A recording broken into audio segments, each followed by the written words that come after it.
Growing up, I always knew my brother Daniel was the golden child. He got the best toys, the newest gadgets, and the kind of praise I could only dream of.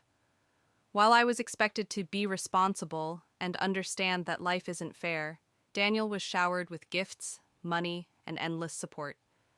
By the time I turned 25, I had learned to live without expecting anything from my family.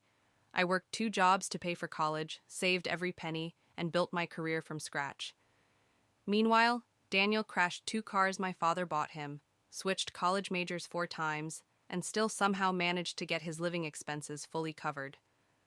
But the final blow came on a Sunday afternoon when my father gathered us in the living room. He announced proudly that he had created a trust fund worth $1.5 million for Daniel. For his future stability, my father said, as if Daniel had ever known instability. I sat there frozen. "What about me?" I finally asked. Father didn't flinch. "You're independent. You don't need it. Daniel requires more guidance." In other words, my years of hard work were punishment, and my brother's laziness was rewarded. That night, I lay awake staring at the ceiling. Something inside me snapped.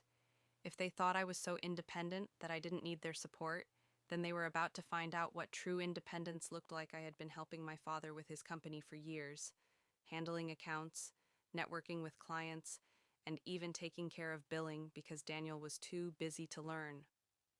I knew the ins and outs of every financial detail. My father often bragged to others that I was his right hand, but here's the thing. Being the right hand meant I also held the power to let go. Slowly, I began stepping back. I stopped reminding my father of payment deadlines.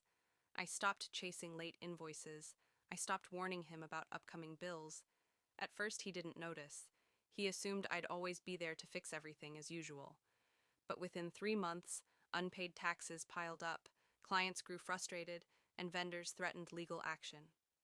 Meanwhile, I accepted a job offer from a competitor company who had been chasing me for years.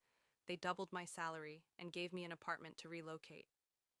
When I handed in my resignation letter, my father's face drained of color. "You can't just leave. We need you here."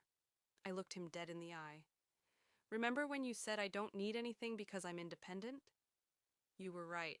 And now you'll see what life looks like without me." Within weeks of my departure, the bills I used to quietly manage came crashing down.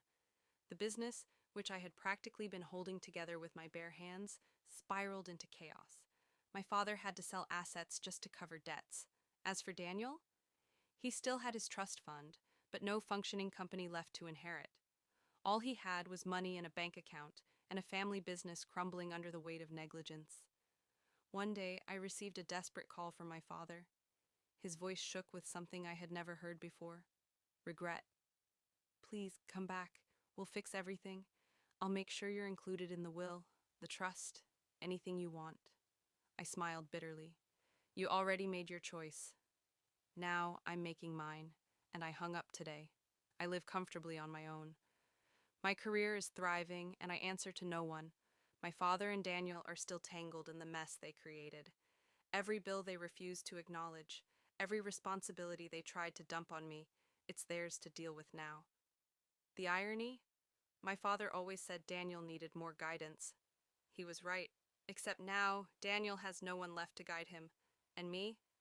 I finally walked away, free and stronger than ever, while they drown in the very bills I used to save them from.